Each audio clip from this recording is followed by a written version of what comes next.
Evolution.org Hardcore 2.0 is coming your way, episode 193. Today we're talking about how to know when you run, how to know when to run your next cycle by Pharmaqo. This is an important topic because a lot of people don't know this. They'll jump on gear, and then they'll come off, and then they'll get back on too quick, and then they end up screwing themselves up. So it's very, very important to learn this and to really understand what happens in your body when you come off, so that when you do go back on, everything goes smoothly and you can maintain your health long term. So we're going to talk about that. We're going to go over what does time off mean. We're going to explain understanding your HPTA health. We're going to talk about organ health to watch for. We're going to talk about good cycles for different goals. And we're going to talk about why Pharmaqo is the best. But first, to remind everyone, we are on Apple. We are on Spotify. It's very important that you like, you subscribe, you leave comments, you do all those good things. Tell your friends and families, all that good stuff, so that we can keep this podcast going and we can be successful on this podcast. The algorithms don't like our podcast. We talk a lot about shit that other podcasts are too scared to talk about.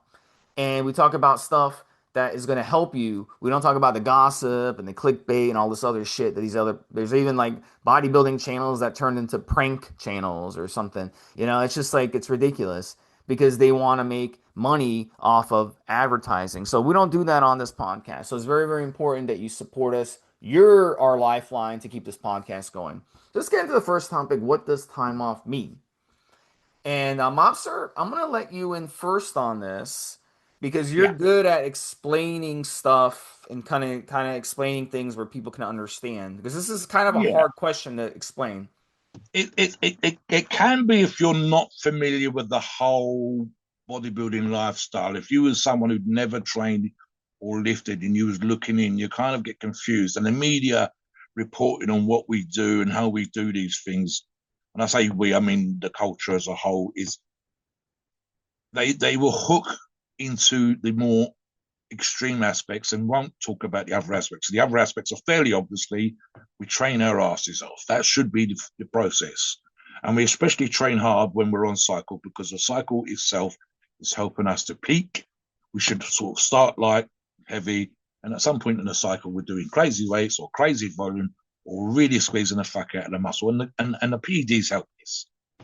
And then there's a whole nutritional thing. They don't understand the importance. So not only are we training our asses off, our diet gets cleaner and cleaner and cleaner. If we're bodybuilding, it gets more and more and more. If we're weightlifting or strongman and so on and so forth. So whether the media would have you talking about 8,000 calories a day, 3 times the amount a normal man lives, eats, and so on and so forth. And they would focus on that. And they need even the importance of rest and recovery, Steve. So these things should be known by our listeners, should be known by our demographic, because our demographic should be kind of familiar with the quote unquote bodybuilding lifestyle. So then we get into the whole PEDs, and this is where bro science comes in, misinformation, clickbait, like Steve said, makes for a great headline, makes you want to click and listen to a video, watch a video, etc., etc. But it's not necessarily explained properly. Again, you've got the other three parts that I've just described to one side. You know where you are with those. So you've chosen to go on cycle. You've chosen, let's say you're a beginner, so right at the very beginning of your PED journey, and you go down the traditional route, the very traditional route, if you like, of say 4 to 8 weeks of oral Dynabol. Really simple, 30 to 50 milligrams a day, la la la la. And just to use myself as an example, and I believe Steve had a similar experience. I gained typically, especially with my first few Dynabol cycles, Steve, I would put on cycle 10 pounds. So this is understood. That's the reason why I took the Dynabol. I'm training my ass off, but my food's good, my recovery's good, and I've taken 30 to 50 milligrams. Boom, I've blown the fuck up. Now, there are a couple of things I want to happen. One is to retain some of, as much of as possible, but typically I'd say it's about 60%. So 6 pounds of the 10 pounds I gained. And then, because I've done my research, and I'm talking about way back in the day here, would be 24 years ago, my first cycle. I'd have read books. I'd have maybe, as I did, I got fortunate, was able to speak to a couple of quote unquote steroid gurus that we had here in the UK. and I got good advice. I didn't get too much bro science bullshit advice. So the obvious thing to do would be retain as much of that muscle tissue as possible. This is in the time off part.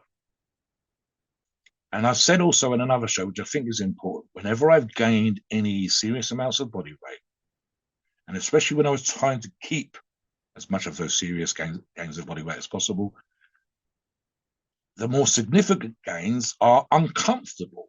And it would take me typically, I would say on average, Steve, and I've said this on other shows, about 12 fucking weeks for me to feel comfortable walking around with the new superfluous, previously superfluous, but I'm trying to keep it now, tissue. But that might include, for example, being a little bit stronger than before. And I've said that people make mistakes, things like not training a little bit harder than you used to retain muscle tissue, not adapting your nutrition, a few more calories, a little bit more protein, a little bit more carbs to support the tissue, and so on and so forth. But the obvious additional aspect, which is what Steve and I are going to talk about a little bit more in this, is the idea of organ health, the idea of fertility, the idea specifically that any impact, and especially when it comes to oral, Steve, but of course includes injectables, the impact of those steroids, those testosterones on my body above and beyond me adding tissue. I want to add tissue, but forcing your body to change, get bigger, leaner, more muscular, whatever it is, but let's say just adding muscle for simplification, is going to stress your body somewhat, whether that's in your digestion. I literally see people recently, Steve, they needed a little bit of time off because putting the extra food away was just becoming tedious. As an example, Hafo Beyonce is going to try to deadlift 505 kilos this weekend, Steve, and he was over 200 kilos a few days ago. And he actually said on the video, it's tiring. I'm as strong as I've ever been in my life, but I really don't want to be this heavy. The food is getting tedious. And he just weighed in last night 197.5 kilos. So he's dropped 2.5 kilos in the last couple of days. That's 5.5 pounds, just because it was fucking arguably, Steve, boring. So it can be unhealthy. It can be a stress on your body. And you need to understand your ability to recover from that stress, from the organ stress, digestive stress, literally pounding the fuck out of your body in the gym. You might want to take a step back. But you still want to retain the tissue you've gained. And you want to be healthy, Steve. Look, there's an element of, as an argument to be made, that we sometimes push into unhealthy places. And I'm going to say that for myself, just as an example, when I've competed at the highest level, I wanted to train harder than anybody else. I wanted to be stronger in the lifts I was doing than anybody else. And therefore, I have to be, even if it's only physically in terms of the gym, in a place that no one else is prepared to go to. And arguably, that's both mentally and physically unhealthy. You cannot do that nonstop. You are going to burn yourself out. So you need to know where to back off. You need to understand the healthy and getting healthier. Some people use the phrase now when they call it health phase, Steve, when they back off a little bit, but while remaining on cycle. And you need to understand, arguably, and this is quite important as well, and we're going to talk about blood tests as well. You need to understand that arguably actually easing back off briefly, it's only a few weeks of your life, a few months of your life in total, is actually beneficial in terms of the gains you're going to get. I would argue that if someone came into the sport, Steve, age 25, they trained for a few years already, and they decide, because we think 25 is a great age to use PEDs, if they went on and they'd have their sperm frozen and that wasn't an issue, and they cycled up and down in the amounts of steroids that they were doing, they might gain, let's say in 5 years' time, 40, 50 pounds of tissue. That would be fucking amazing.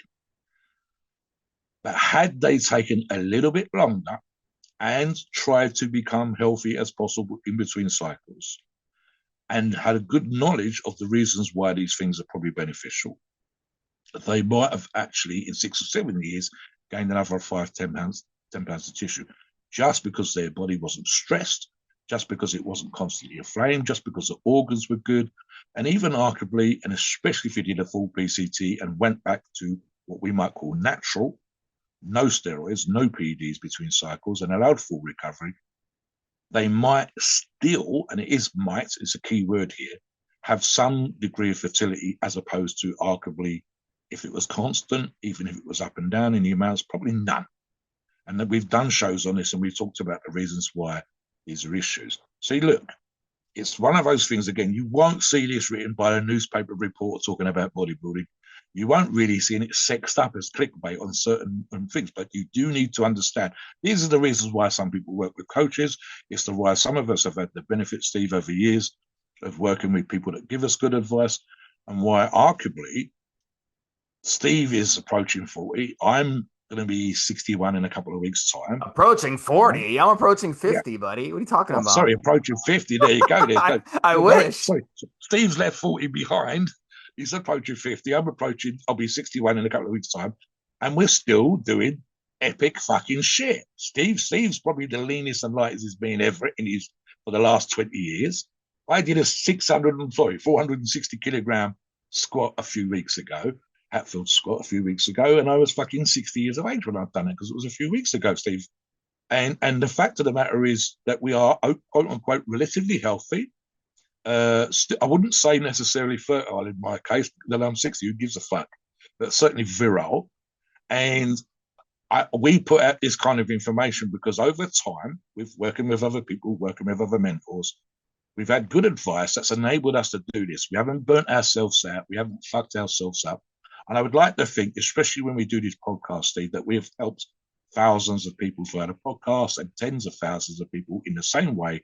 With this, I would like to call it, if you like, a common sense, safe, and I have to use those words carefully, approach that over time is going to benefit people. Maybe not in the instant, maybe Mm-hmm. not in the now, but in the long term. So long Yeah. term, could you get better gains? Could you retain some facility?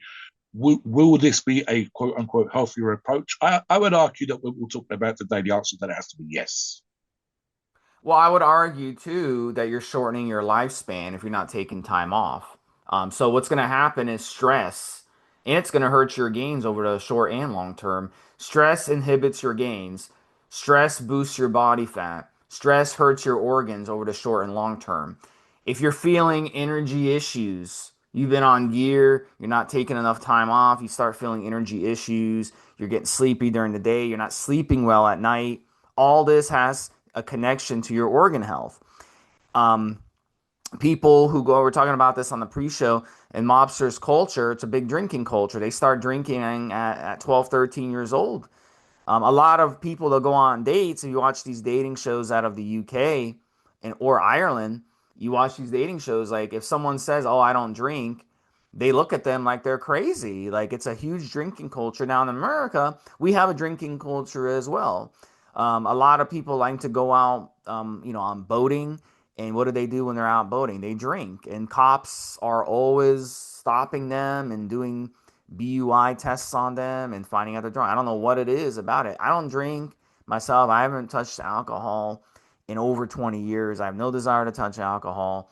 But in some people, that's what they like to do. Now, when you're doing that, you notice people that you know, or if you've had a history of alcohol, if you do alcohol, you notice that you have sleeping issues and you have energy issues. Well, it's because when you strain your liver or when you strain your kidneys, which happens as well on anabolic steroids, and it's made worse by doing lifestyle decisions like recreational drugs and drinking alcohol, you'll notice your energy levels get worse and worse because what happens is your organs get strained. So if you're not taking time off, you're not giving your organs a break, and we're gonna touch more about that in the third section when we talk about specifically organ health and what to look for in blood work.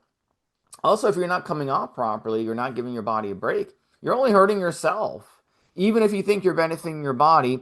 And what happens is you short your lifespan. Like, Boston Lloyd or Rich Piana or Dallas McCarver, any of these guys who really cut their life short unnecessarily, they had, good lives. Rich Piana, he was a successful businessman. He had millions of followers on social media.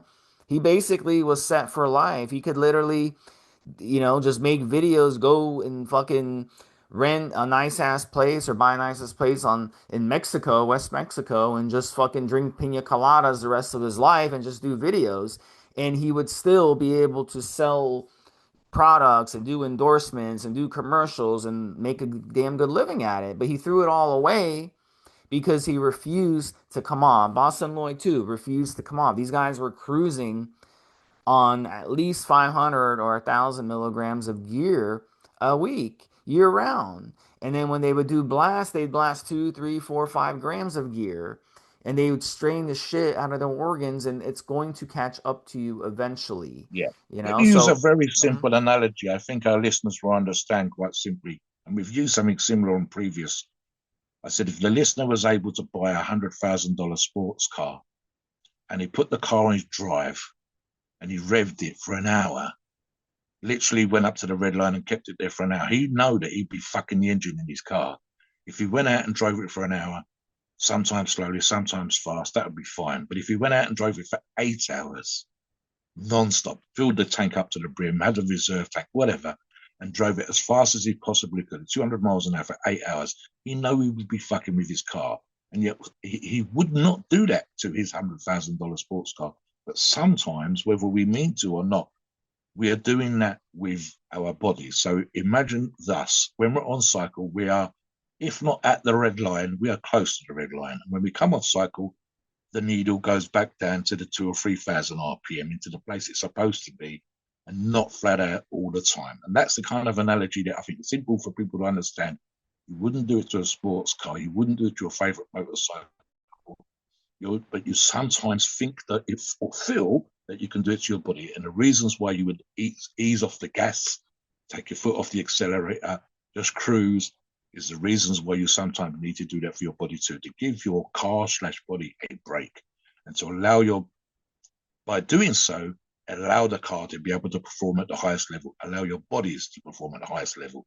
It's that sometimes, Steve, I think we can complicate it when we're talking about bodies, but Steve's quite correct when he's talking about Rich Piana and the rest. He could right now still be making hundreds of thousands of dollars a month doing that stuff, but unfortunately, his foot was, to put it in that terms, on the gas. And Boston was the same. Boston was arguing with doctors that were trying to help him, trying to self-prescribe, self-medicate yet again, and was using, I think one of the things he did just before he died, Steve, was an experimental fat-burning type drug that arguably was borderline lethal, even in the description for the product, and yet he was out there pushing it and stressing his liver to the nth degree. And the thing that we know we've talked about is just recently on the forum was a couple of the forum members didn't realize that he'd become a father shortly before his death.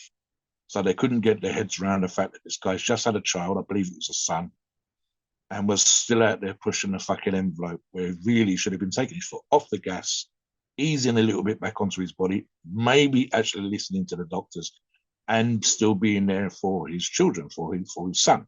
So yeah, we get it. We understand that we want to be out there big and muscular and strong and all the rest of it. Same as Boston, same as Rich Piana.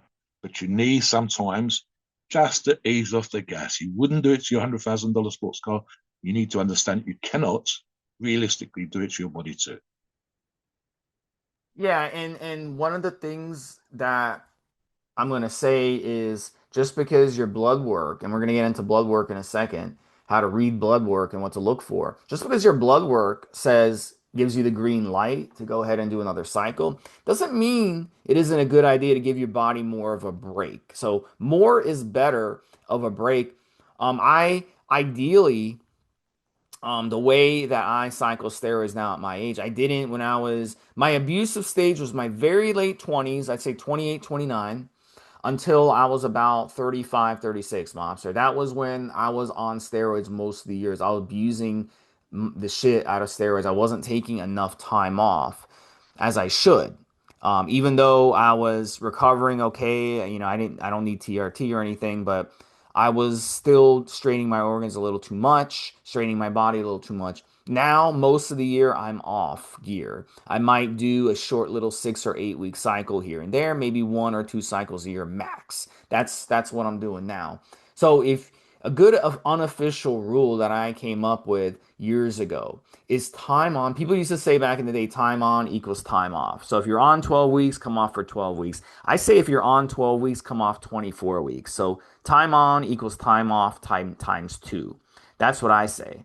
So that would give your body plenty of time to recover. So it's very, very important to have that little gap. So let's get into understanding HPTA health. And HPTA stands for hypothalamic pituitary testicular axis, HPTA. And it's the turbines of your reproductive health. You've got the pituitary glands that spit out hormones, LH and FSH, to your Leydig cells, which are your nuts, which are your balls. And then that goes and produces your testosterone, which converts to estrogen, which feedbacks into the pituitary glands. And then the circle continues. Now, when you use anabolic steroids, they hammer this big time because the anabolic steroids get in your system, your body has excessive hormones, your body says, I don't need excessive hormones. Why am I producing hormones when I don't need more hormones? So your pituitary glands take the signal to shut down, to become suppressed. So it stops producing the hormones and it shuts everything else down. So that turbine, just imagine like a wind turbine turning, right? That turbine stops going in a circle and your body, your HPTA gets shut down while you're on the gear. Now you can get blood work done and confirm this by taking a look at your LH and your FSH levels, and you'll see that they go to close to zero because your pituitary glands are no longer functioning. So why would there be any of those hormones if your pituitary glands go dormant? It's like during the winter in certain places, I'm sure in the UK it's the same. This happens, Mobster. You have trees, certain trees will lose their leaves and they'll look dead, but they're not dead. Same thing with grass. In some parts of America, if you live in the north part of the country during the winter, your grass will appear dead. There'll be snow on top, whatever. That doesn't mean that the grass is completely dead. It just means that it's going dormant. And then when spring comes, you see the trees start, blossoming leaves. You see the grass start turning green again. Everything comes back like magic. It's the same thing here. That's the same idea. But when you abuse your HPTA over and over and over, and you're not giving it enough time in between, then it doesn't come back. But let's say there is something happens on Earth, we get hit by a meteor, and we go black. There's no sun. The temperature of the world drops significantly. Those trees will go dormant, and then they won't come back. They'll just die because it's too long for them to the cycle of them going dormant then coming back, dormant then coming back gets broken and they never come back. Let's say you have grass and you don't water it properly and it dies. Guess what? It's not coming back. You got to resod your lawn. Trust me, I've had to deal with that a lot of times over the years. So if your HPTA gets injured because you're not taking enough time off, you can expect several things: lower testosterone levels, less fertility, negative effects on your bedroom health.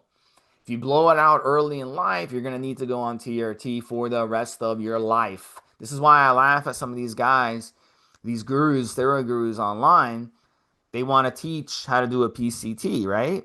Because PCT, post cycle therapy, is very, very important. I stress about it all the time. You have to run a good PCT. But they'll be like, oh, yeah, my PCT is good. My PCT is better. And then I ask them, I've had them on the show before. I say, are you on TRT? Like, yeah, I went on TRT at 33 years old. I'll say, if your PCT plan is so good, why are you on TRT? And they'll just sit there with a dumb look on their face. At the end of the day, we got to make sure that we, as Mobster said on the first segment, bro science, misinformation is all out there. So you've got to run a proper PCT. So check out our other podcasts where we get into how to run a proper PCT. But part of a proper PCT is coming off, as I said in the last segment, time off equals time off, time on equals time off times two. And then you want to make sure you're doing a nice quality PCT on that time. It's not any good to throw away your body's ability to produce its own hormones. Like Mobster now is in his 60s. Okay, He's almost a senior citizen. So for him to go on TRT, that makes sense. But if you're in your 30s or 20s, you shouldn't be needing to go on TRT. If you do have to go on TRT, either you have an underlying health condition or you abuse your HPTA. You didn't give enough time in between cycles. You didn't run a proper PCT. You ran steroids too early in life where you need to go on TRT the rest of your life. And at the end of the day, it's just not necessary. So the topic that we're talking about is how to know when to run your next cycle. So if you don't run your next cycle and you don't give it enough time in between cycles, your HPTA is going to get damaged. And what happens is now you can't produce fertility. You're going to meet a girl. Those of you who are younger guys listening to this, you're going to meet a girl at some point. The girls at your age in your 20s, they don't necessarily care about this right now. But once they start getting in their 30s, then it becomes an obsession for them because their biological clock is running out and they're going to ask you on a date. They know this by now. They know this. They say, "Are you on TRT?" Because they know if you're on TRT, you're not going to be producing sperm anymore. If you say, "Yeah, I went on TRT 5 years ago because, at 28 years old, I went on TRT." Now you're 33. They're gonna not even going to respond to your second date. They're not going to want to go out with you again because they're like, "This guy screwed up. Here's HPTA. His sperm count is zero." Women are smart. I've been asked this on dates by women. I've been asked, "Are you on TRT?" Plenty of times. They know because they've had past experiences with husbands or boyfriends who have been on TRT, and they know what happens when you go on TRT, which is your sperm count goes to almost nothing. So keep that in mind long term. So if you're a younger guy and you want to use steroids, stick to shorter cycles and make sure time on equals time off times two so you don't blow out your HPTA. Go ahead, Mobster. Yeah, so we will talk about in a moment organ health and specifically blood tests, and I'm going to do a Q&A with Steve on that one.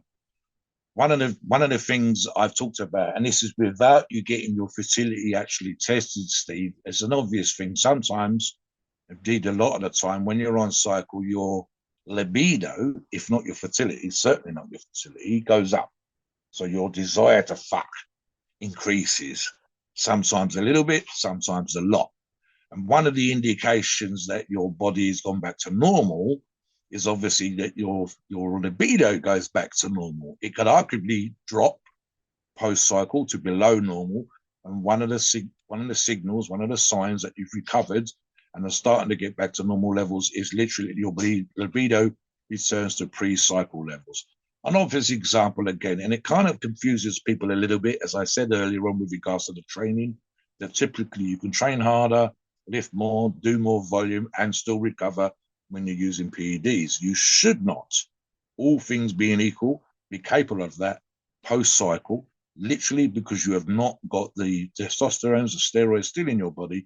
So therefore, there might be a little bit of a drop, shouldn't be too significant, to pre-cycle levels.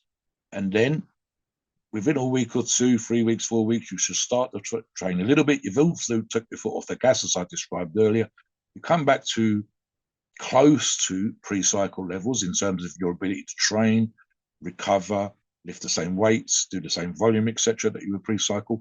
And then because I train in a specific way, and I advise, as I believe Steve would with his clients as well, you would then focus on, for example, increasing the weights that you're lifting to retain your new tissue, but also start recycling your weights, if not PEDs, as a way of getting back in. And again, it's that easing off the gas, pushing down hard, easing off the gas, pushing down hard analogy that I used earlier on.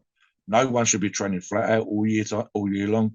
And I would argue that it's probably going to be impossible to train as hard, do as much volume, do the work that you were doing that you was on cycle. So an indication that you are beginning to recover would be your ability to get to pre-cycle levels, arguably a little bit higher than pre-cycle levels, because you should be that little bit more strong, you should be that little bit more muscular. Therefore, your ability should be slightly increased.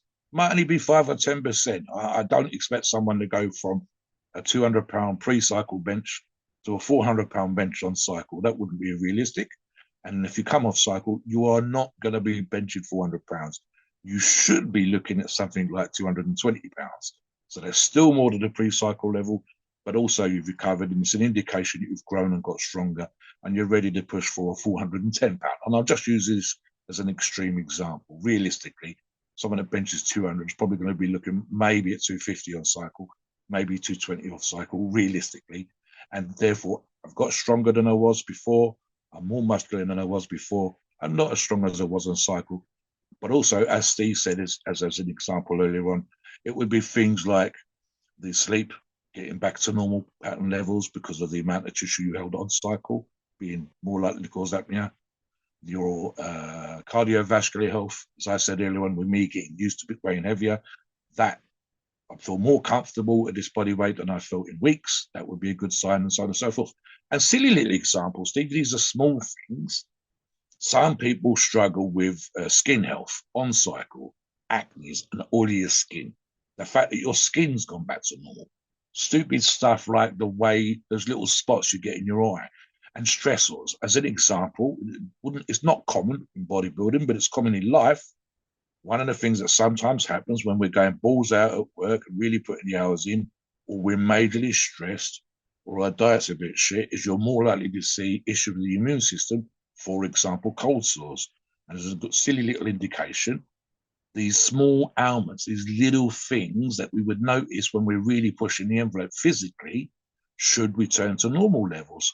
If not the best you've ever had, certainly better than they were during the cycle and back almost to normal levels. Normal levels still mean you might get ill or whatever else, but these little things that are sometimes a sign that you're really pushing the envelope should disappear. So that would be obvious, simple analogies and small things that you could look for in terms of your recovery and so on and so forth. And it might just be silly little things, Steve. And again, this is an indication of being comfortable with the new body weight. Walk into the shops. Pre-cycle, it might take me 10 minutes. When I weighed, let's say for argument's sake, 200 pounds. On cycle, I got up to 230 pounds, something ridiculous.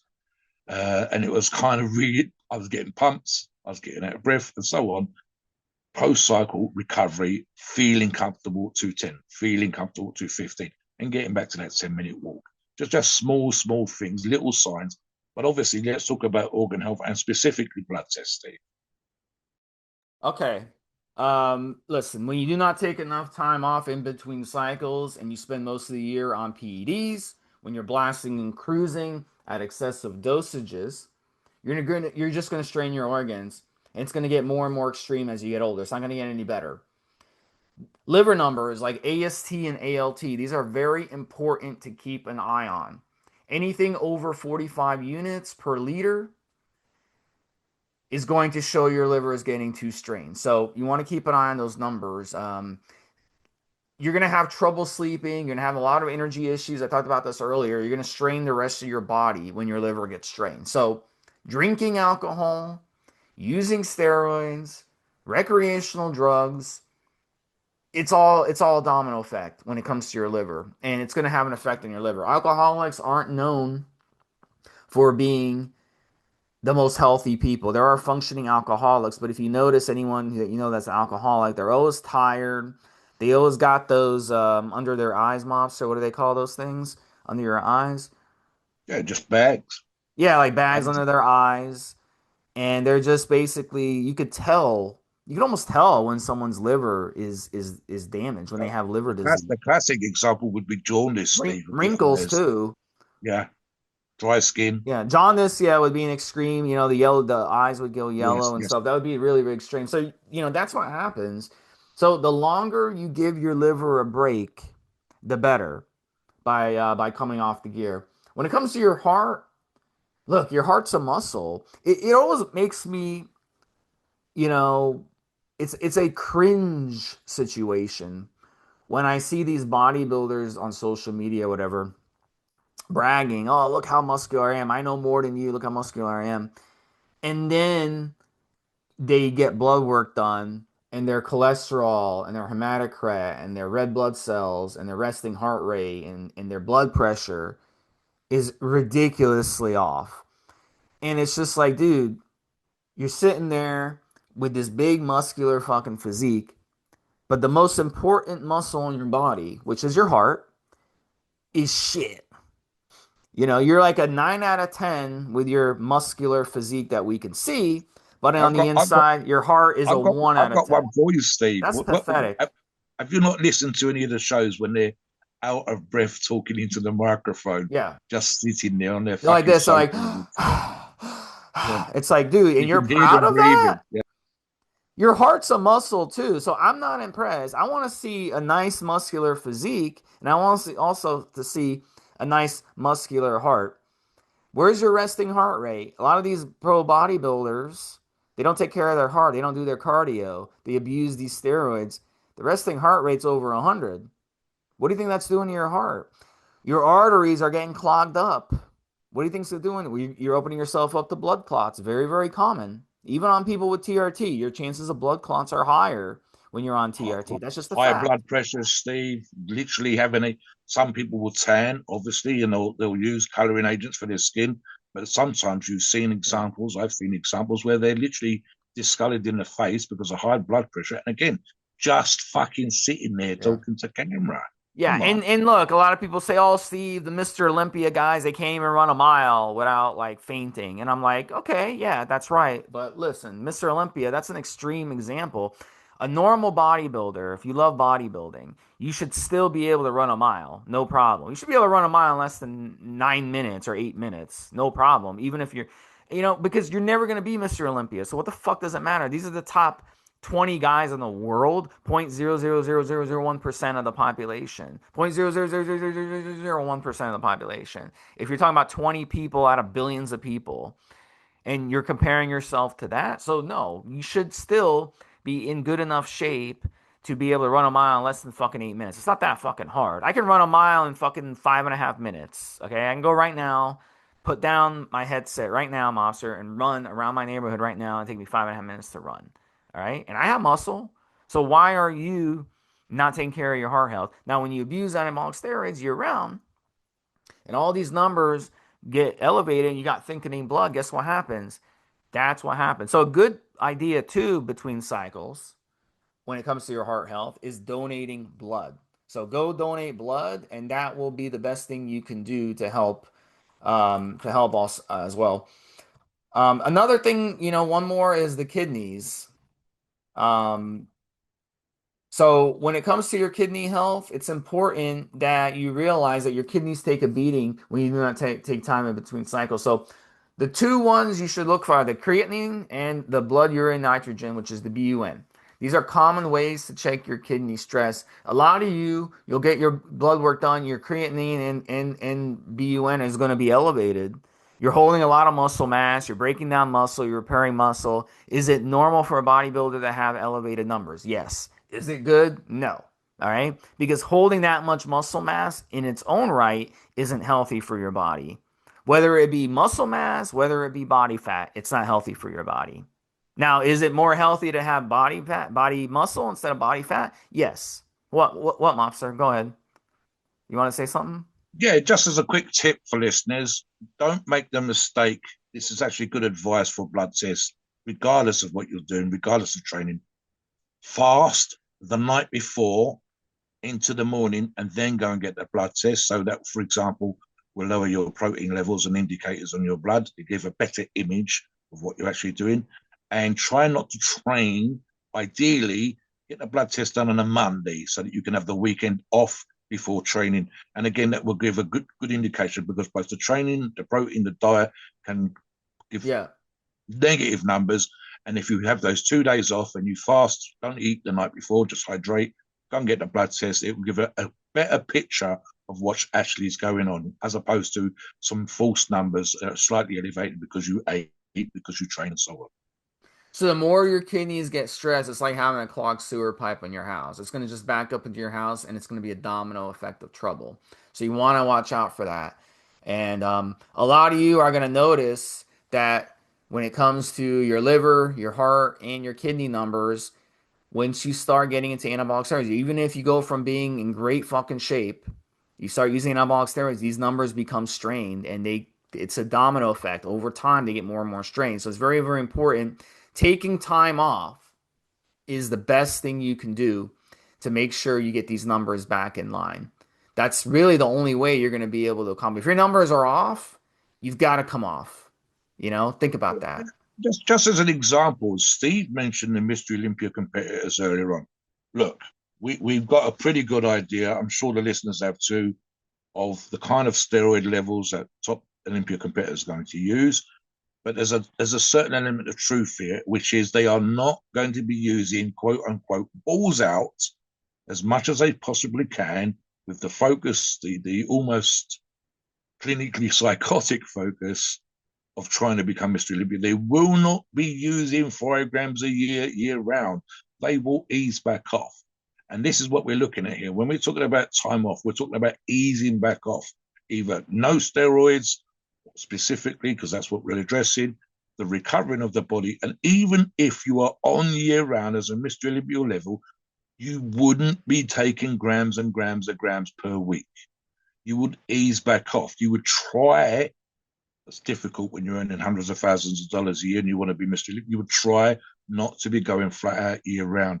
And if the fucking person with the best genetics of the whole of the population, of the male population, Mr. Olympia, the planet, is easing the fuck back off to try to recover, to try not to burn themselves out, then it would make sense for average Joes that want to look good and want to get into shape to do the same. So when we're talking about it, the great and vast majority are not going to be competing or at the Mr. Olympia level. That's just statistically unlikely. You might get lucky, Steve, you never know, but it's probably unlikely. And therefore, the idea that you ease the fuck back off to enable your body to recover, and arguably, as I said earlier on, to gain more muscle in the long term, to be healthier in the long term. And here's the thing: what they say, that the ultimate revenge, Steve, to look good for the longest fucking time possible, rather than look good for 5 fucking minutes and then die young or not be able to do these things anymore because you fucked yourself. So it makes absolute sense. But the number one thing from Steve's it, talking about the blood test, talking about what we do in the gym, talking about using steroids, is understanding when you have quote unquote settled in, return to normal healthy levels or as close as possible, and getting that kind of understanding. And this actually comes, I would argue, Steve, with practice. It's difficult if you're new to these things, but with practice, you have a much better understanding of how your body works, both by a personal experience of your body itself, and also because you're learning as you're going along, picking up information, listening to the show, and over time getting a much better idea of how things are working. This is what I'm like normally. This is what I feel like when I'm healthy. This is what it feels like when I'm really pushing the envelope. And understanding that is probably key, Steve. So let's talk a little bit about using Pharmaqo products. I've made a list of most of their orals and most of their injectables, Steve. And just as an example, as from the oral list, Steve, I'm a huge fan, and this would be a very simple oral strength sack. So you're completely recovered, your numbers are back to where they should be. You understand the concept of time off and why it's beneficial. Very simple approach here, Steve. The Pharmaqo does an anavar, 10 milligrams. I would be looking typically at 30 to 50 milligrams for 4 to 8 weeks. And that for me, especially strength wise, working in a strength program for at least 8 preceding weeks. And then for the next 4 to 8 weeks, pushing my numbers even higher, typically 5% for where compared to they were before. That would be very, very straightforward. What about you, perhaps as an injectable stack for strength, Steve, before we pick another one?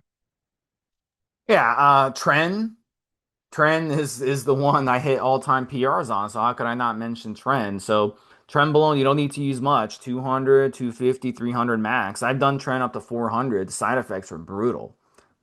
So make sure you're experienced. But Pharmacol has a really good Trend option.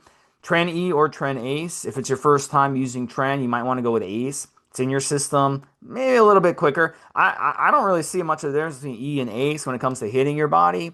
But definitely Ace is out of your system quicker. The side effects will go away quicker when you stop using it. So Trend is one of those, you know, I can't even run Trend longer than 6 or 7 weeks. If I try to run it to 8 weeks, it's brutal. The side effects get really bad. So when we're talking about, strain on your organs, Trend takes it all. So you want to make sure definitely if you use Tren, you've been off steroids a long time, and then after you're done with Tren, you're off steroids a long time. That's an extreme situation. If you want to go a more mild option, you could go with a Pharmacol NPP or Pharmacol Deca. And what makes the Nandrolone The nandrolone's good options for strength and for bulking, and I'll throw that in as well for bulking, is the appetite increases that you're going to get on it. So this is why MPP and DECA go in at 300 or 400 milligrams a week for bulking.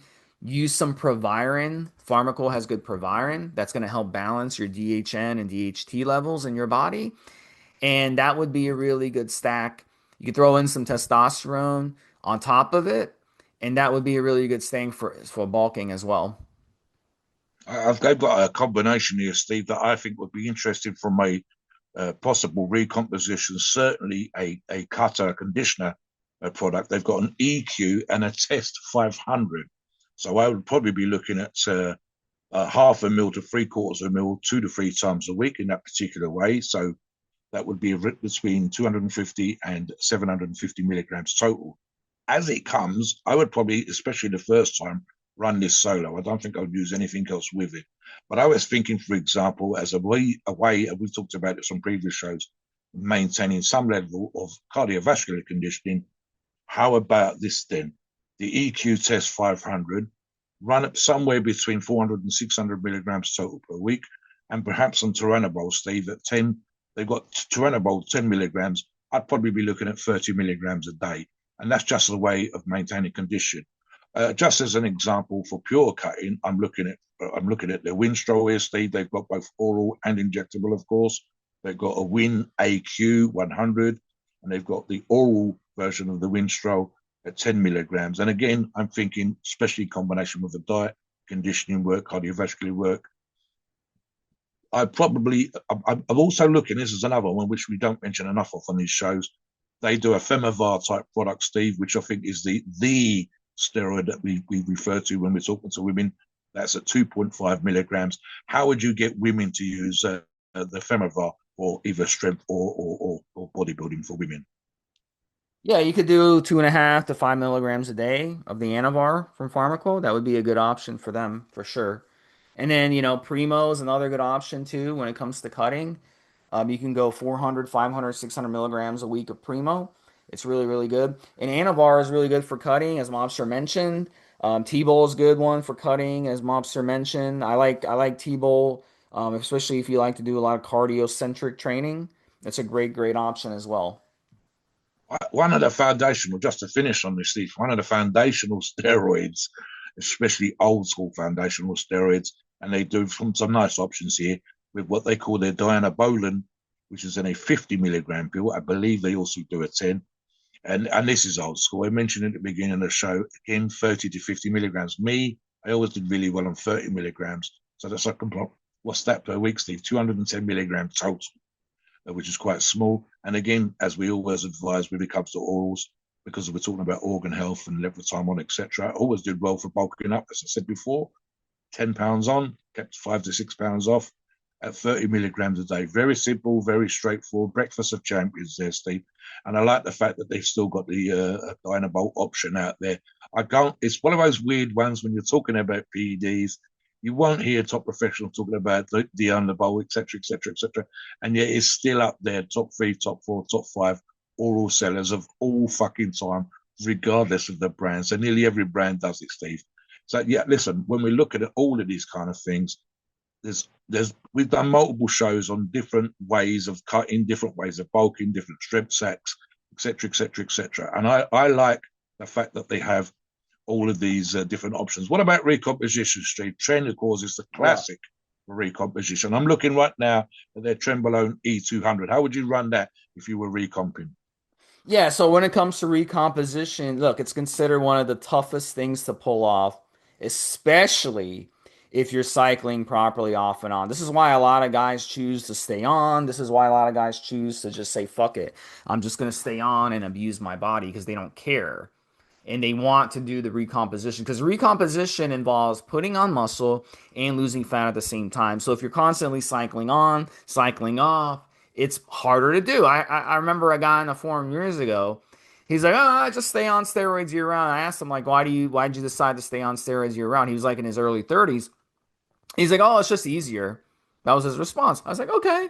Hey, I can't hate the hustle on that. It's easier. I don't know where the guy is today. Maybe he's had a stroke. Maybe he's dead. I have no fucking clue. But I know for sure that he's on TRT the rest of his life. That's for sure. Unless he wants to have low test levels the rest of his life. Yeah. So look, I think I got another one for you, Steve. I'm looking right now at their semaglutide, Ozempic, 5 milligram multi-dose pre-filled cartridge. Steve and I have done multiple shows recently on the GLP type drugs. I like the fact that Pharmaqo is looking at a semaglutide product in front of me right now as we do this show. Talk a little bit about using semaglutide as an aid to cutting and certain for losing body fat for the typical listener. yeah, and you can go with the Pharmacol GLP-1. So with semaglutide, you could go with a quarter or half a milligram a week to start. Give it like 3, 4 weeks, then you can start increasing the dose gradually by a quarter or half milligram. You don't want to go too high. You want to kind of gauge the side effects of it. But that's a great option when it comes to adding it to a cut or adding it to a recomposition. And a lot of guys are using these in that manner. So there's lots of different things from Pharmaco you can use. You can come on the forum. A lot of people want to know, like, where can I find, these brands and these steroids? Come on the forum and we'll definitely, help hook you up with what you can use. But as far as trend, look, trend, you can use trend for strength, you can use trend for bulking, you can use trend for cutting, and you can use trend for recomposition. It can be used for all of the above. It's one of the few steroids out there, Monster. Maybe equipoise is also one I could throw in there that you could use for all four. But trend is like numero uno when it comes to being so diverse with what it can do. Like some guys go on trend and they like me go on trend. I gained like 8 pounds the first 2 weeks on trend. I'm hitting personal records after 3 or 4 weeks on trend. It's just like an instant strength and mass builder for me. Some guys go on trend and they eat like shit and they like shred up and they recomp or they cut down. So everybody's going to be a little different when it comes to trend. You really have to give it a shot to see how it reacts to you. But Pharmaco trend is very, very good quality and it's very clean. So you're going to get less side effects on Pharmaco trend than you would getting trend from the guy who's brewing it in his trailer house and out of his toilet. So you want to make sure you're always going with high quality. All these steroids too, the primobolan, it's faked a lot. We're seeing primobolan right now faked more than probably ever because we're having a primo shortage because of the tariffs and because of the problems with China. So what happens is primo is really hard to find. So Pharmaco, luckily, is still providing good quality primo. So you can get the primo, you can get the Anavar. Anavar is another one that's been faked. You used to not even be able to find Anavar back in the 90s and early 2000s. You couldn't even find legitimate Anavar. Like people would sell Anavar. Anavar like completely fell off because people were getting Anavar and using it, and it was fake. So they just stopped using it entirely. And then now companies are producing good quality. Like Pharmaco, they're producing high Yeah. quality Anavar. So Anavar is a great one for Just recomposition as well. recently, Steve, as we've covered on the forums, there was an issue with Masteron. For many countries were having difficulty obtaining Masteron. I think the Aussies on our forum were complaining Yeah. specifically Masteron's another about good the one issue. Yeah, too. yeah. But with Masteron, I would only use Masteron if you were like if you were single digit body fat because it's a hardening. You can't harden fat. So you don't want to harden up your abs and be covered by fat. So lose the fat first, and then you can use Masteron in the future. So those would be good options for sure. Let me give you something else, Steve. And I've actually mentioned this on the show, but not for some time. They've got a product called Triple X. It's literally XXX. And I'll read the label: multi-compound oral blend, which consists of dianabol, 33 milligrams, stanozolol, 33 milligrams, and oxymethylone, aka anadrol, 33 milligrams. And I said, I think on the previous show, this is unique. And I've actually said this in a way when we've talked about Pharmaqo and when we talk about different Yeah. labs, etc. So it's We got look out for, Debol, yeah, Winstrol, yeah, and Anavar, what, 33 yes, milligrams, you said? of each, yes, So for it's 100 99 milligram. milligrams. And what's it Yeah, called? So the guys can it's check that called out. XXX. I said triple X, but it literally says XXX on the label. Go. So it's an 60, oral. yeah. So it's an oral that you guys can check out if you ever wanted to try those three. So I think those three would be possibly a good recomposition or possibly a good lean bulking stack. to use those three Yeah, together. And I'd say lean bulking as well, yeah, Steve, because it's a nice amount of debulk. yeah. But the I other love two, that. for I love most I users, yeah, but I love that word lean bulking because it's like an oxymoron, you know? And like yeah. some people like Let's, pull lean yeah, bulking. Yeah. yeah. It's just adding lean muscular mass rather than adding fat. But I knew what you mean because we confuse bulking with getting a little bit out of condition, and arguably an extra 1 or 2% of body fat's not too much of an issue. So I actually say this now, and I never used to, but the last year or two, I've been saying, guys, just add 3 or 4 pounds of lean muscle tissue. It's better in the long run. Bulking up isn't as much fun as you'd imagine it would be. Certainly not the whole putting 20 pounds on and having 8 or 9 pounds of that being fat is crazy. Listen, the reason why I mentioned the 3X product, the triple X, call it what you will, product, is because when we're looking at companies like Pharmaqo, we're looking for certain levels of quality, certain unique items where they've done the work for you, where they've put together, for example, I mentioned the blend earlier on, Steve, the EQ Test 500. I mentioned the 3X because I don't see this product anywhere else at all, ever. And I think I've mentioned it when we talked about Pharmaqo on a previous show. So we look for these things. We say, what have they got that's different? Where another company, similar companies, they put together blends because they listened to customers and they said, right, we know that the customers are going to take these two products. They know that this is going to they give them great results. And the majority of our customers, we can sell them the separate products if that's what they want to do for flexibility, or we can put the product together. One of the things I've mentioned, especially with Pharmaqo again, is just looking at their vials, Steve. And I said this on previous shows. When you look at their vials, I'm literally looking at the front page, page 2 of one of the resellers. And I'm looking right now in the middle of the page at Trembolone in Amphate. So the bottles look to me like a proper fucking company, as in a huge pharmaceutical giant, would present products that you would see in a pharmacist's cabinet in the pharmacy. They're designed in that particular way to make you confident that you're looking at a medical grade product. So when a company like Pharmaqo does, they go the same way. What else? We know products get tested. We know that they get what's called in-house testing, third-party testing, and the best kind of testing, of course, where the customers themselves, listeners like you, take their products and get them tested. And one of the things I like to talk about on these kind of shows when we talk, they say, well, you've got what you of course you're going to make a mention of it. So look, come on the forums, find someone who's not a moderator, who doesn't do these shows, who's using Pharmaqo products, and look for yourself at that particular person using those products that the results they're getting. If their diet's on point and their training's on point, then Pharmaqo is absolutely fucking helping them to get to their best shape ever, whether that's the biggest they've ever been, the strongest they've ever been, the leanest they've ever been. You can see it. I literally looked at a couple of logs this morning, not related to Pharmaqo, but looking at logs this morning. One particular user, Steve, I believe it's about 4 or 5 months, has transformed himself. And these are genuine logs by listeners like yourself that come on a forum, created a log. When you can look at the products they're using, you can either literally say, is it a steroid? Am I going to use Winstrol? They're using Winstrol. Or if you've done the right searches, is it Pharmaqo Winstrol? Is it a Pharmaqo steroid that they're using? And see for yourself the results that these people are getting. So that's real users with real results. Talk a little bit about your own Pharmaqo experience there before we finish the show. Yeah, great service, great products, great reps on the forums, very punctual. Their prices are excellent. They're affordable. It used to not be like that. 20 years ago, if you wanted to use steroids, you had to make a lot of money. You have to be, a lawyer, doctor, accountant. You have to.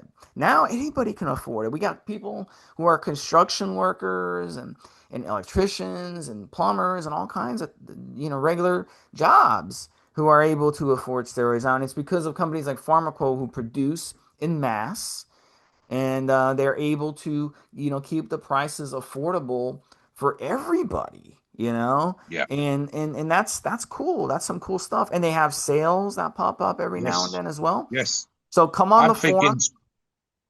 Yeah, come I'm on the thinking forum. specific. Yeah. Go on. Yeah, come on the forum. I know we're both. Did you do this thing? Go on. Yeah, I can't get a word in with Mobster. We're joking with him on a pre-show. Like Mobster can, we should do like a 5-hour episode. I'll just let I, Mobster I, talk. I was just going to say, Steve, I'm looking at the number one, arguably the number one domestic reseller. When I say domestic, I mean US market. And the reputation for speed, availability, and cost is probably, again, up there in terms of their reputation in the industry. This is just a number one reseller. There are multiple resellers that we will talk about when it comes to Pharmaqo, but I'm thinking of one specific one. You can come onto the forum and find out who I'm talking about. And that person specifically, the person that runs that company, is a good guy, gets a great reputation. I've had no personal experience with him myself, but members on the forum talk about how quick the delivery is, how well packed the products are, how great the deals are. And if they've got any issues, they contact this person and they're able to do great deals and work any issues out. So that's fantastic. And that's another reason why we talk about approved sources like Pharmaqo, because we want your experience to be the best. We want you to get the best results. And ideally, at the end of the day, one of the things that Steve and I focus on, especially for today's show, Steve, is your overall length of time training, the experience you're going to have. Hopefully, we've had some impacts on your health numbers. And that's the way that we put this stuff out. It'd be too easy, as Steve said at the intro, to go down a clickbait route and dodgy titles and just sell, and that's the fucking drum you want to bang, rather than think of you guys long term, giving you the best benefits and explaining in simple ways as much as we can the reasons why taking time off is a good idea and how to get good indications for when it's time that you're fully recovered, that you're ready to rock and roll, and you're ready to go back on. And then you hit us up on the podcast, you hit us up on the forums, and we'll give you as much help and information as possible. Please note, we're not doctors, and your opinion is ours. It is our view and based on our experience and views on the topic. A podcast are for informational purposes and entertainment only. The freedom of speech and the First Amendment applies.